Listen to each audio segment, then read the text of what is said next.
meron ng 1,058 matrix position ang PlanPro Matrix as of August 22. Magaling po, no? Anong ibig sabihin nito? Si PlanPro Matrix, nag-soft launch siya, nag-free launch siya noong July, kung hindi ako nagkakamali, July 10. Now, kung kwentahin natin from July 10 hanggang August 22, that's about 42 days. Ilagay na lang natin 40 days.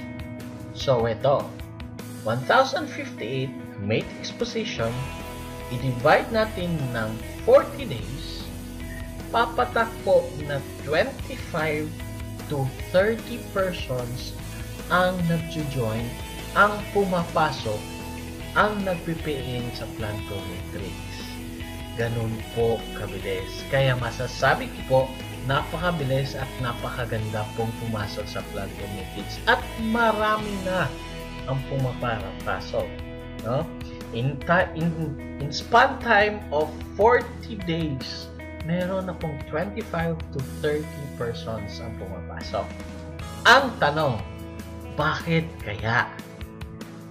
Magandang umaga, ako po si Uling. Ang pag-uusapan natin ngayon is ang 4 ways, ang 4 na pamamaraan kung paano tayo kumita dito sa PlanPro Matrix. Which is, number 1 is ang Unilevel, number 2, ang profit sharing, number 3, ang 2x1 Follow Me Matrix, which is the very first in the Philippines, no? And ang number 4 is ang binary. However, sa video na to, ang mababanggit lang natin is ang Unilevel and profit sharing. So, punta tayo sa Unilevel. Ano ang Unilevel? Ang Unilevel po, nakitaan dito is bawat isang tao, bawat merong mag-pay-in under you from 1st level to 10th level, meron kang 5 pesos dyan. No? Ano pong ibig sabihin nito? I-drawing natin. Example, ikaw po to. Now, nag-invite ka. Since ikaw nag-invite, yan yung tinatawag na direct mo, at yan yung pinakauna mo, yan ang tinatawag natin na first level. Sa first level, meron kang isang invite. Since meron kang isang invite, ang bawat invite is 5 pesos. So, 1 times 5, ang kinita mo dito sa first level mo is 5 pesos. Now, eto si invite mo, no? Halimbawa, ito si letter A, which is invite mo, nag-invite din ng dalawa. So, since nag-invite siya ng dalawa, mapupunta na siya sa second level mo. Now, sa second level mo, kikita ka pa rin dyan. Since dalawang person yan pumasok, so 2 persons times taglilimang piso bawat isa, that is equivalent to 10 pesos. And of course, si letter A, kasi siya ang nag-invite, itong dalawa, ito yung first level niya, meron din siyang 10 pesos. Now, pag itong dalawa na naman, nag-invite din ng tagda-dalawa, so naging 4 na sila. Ito na, pumunta na siya sa third level mo. No?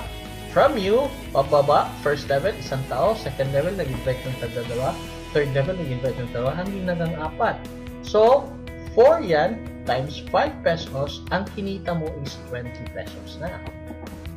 No? Sa fourth level, pag itong 4 na person dito sa third level, nag-invite din ng tagda-dalawa, so magiging 8 na sila lahat. So, yung 8, meron ka pa rin tagli-5 piso dyan. So, 5 times 8, that's equivalent to 40 pesos. Sa fourth level po yan.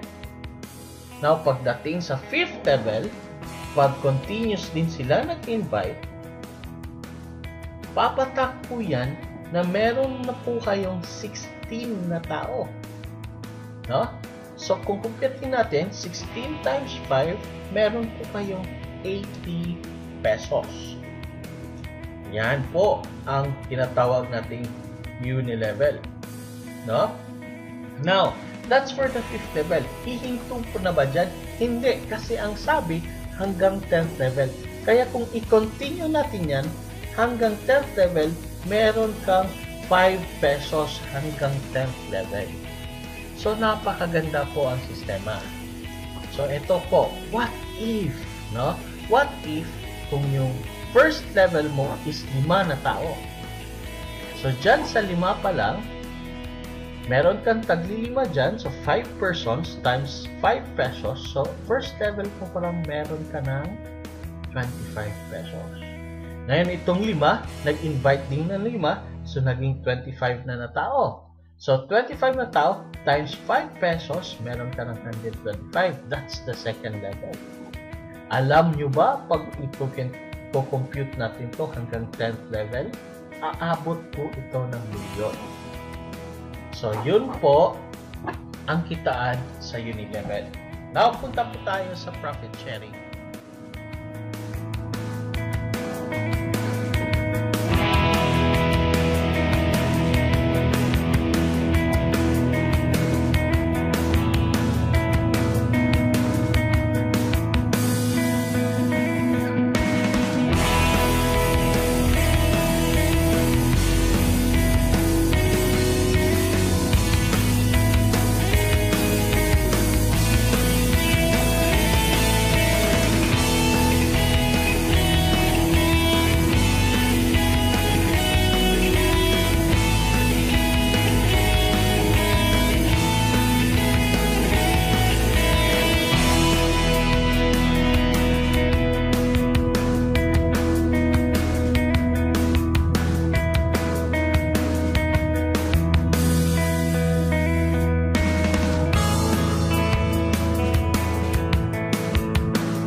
Sharing poll, pagdating of the end of the month, ito po'y paghati-hatian sa mga taong qualified.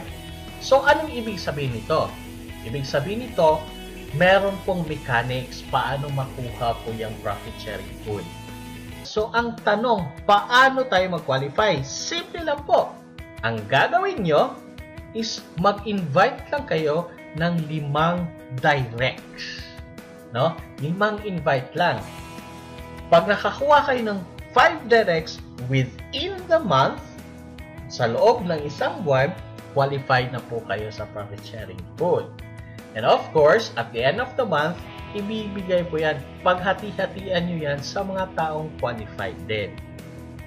Ayan. Yan po ang profit sharing. Of course po. No? Konting paliwanag ko lang, bibigyan kong diin.